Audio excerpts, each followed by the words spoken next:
The chance for rain is looking more likely as the night wears on. Chief Meteorologist Brian Hale is tracking that chance for showers and a cold front, Brian. Yes, the two are tied together, and we're going to ride it through overnight tonight with a really good chance for showers in my forecast. 60 degrees overnight tonight, mostly cloudy, plain old cloudy, overcast, 90% chance for showers. Yeah, that's a sure bet in these parts, so expect to have rain. But the thing is, there's a catch to this. We're not going to have big, heavy flooding rains all across the valley. No, 90% chance for light showers with some steady rain and maybe a pocket of heavy rain mixed in. And that's it. Watch this play out with Futurecast as we go through the overnight into tomorrow. Look at the clock. That's 11 o'clock this evening, and the chance for showers is already on the increase. And then the wind shift on the head of the cold front comes on down. We start to see a north wind pushing in. Then it really picks up in intensity and becomes a stronger north wind. Meanwhile, the chance for rain is still there, pegged at about 80–90%. Now we wait, and the cold front itself comes on through from about 6 a.m. on through 9 a.m.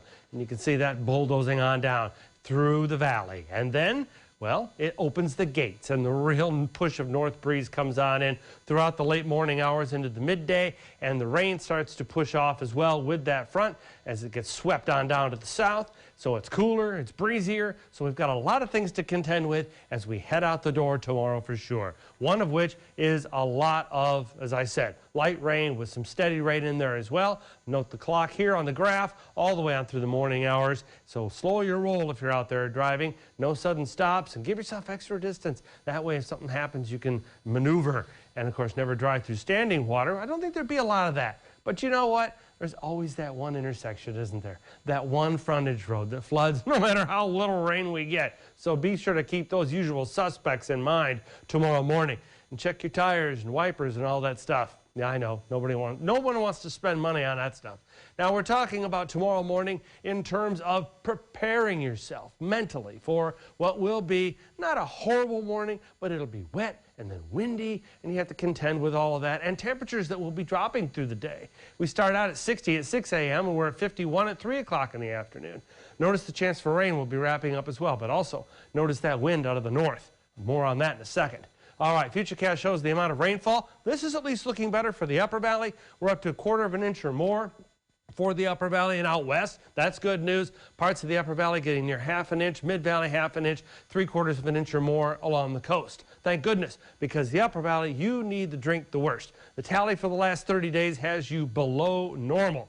And of course, we're going to talk about wind as well. That's what I told you about. Stay tuned. And here you go. On the backside of the front tomorrow morning, yep, those winds will be blowing in around 30 miles an hour, gusting to 40 miles an hour. And then as the day wears on into afternoon, they'll start to back off and be just 15 to 25 and just plain old breezy. So we'll go from windy to breezy.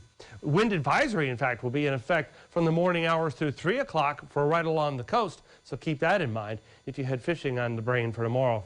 Put it off for a day. Wait for the weekend. Garbage can alert, of course, with wind gusts near 40 miles an hour. Any garbage can that's empty is going to be out in the road. And on the reverse, be watching out for garbage cans in the road. 62 to 70 degrees. That's all right. So you put off fishing for a day. See, it's worth it, because Saturday morning may be cold, but it'll be nice. And 70 on Sunday is going to be fantastic. So again, we'll put up with that, and everything will be great. But again, I'll remind you, 60 degrees overnight tonight, lots of clouds, and a 90% chance for showers. And that runs into tomorrow as well. And the weekend is nice. Next week, we got a couple of boundaries that'll give us a shot at some showers, but no big deal until a front comes through Wednesday night. Yeah, but we got to stay optimistic for the weekend because that's looking nice. Sure. It looks comfortable.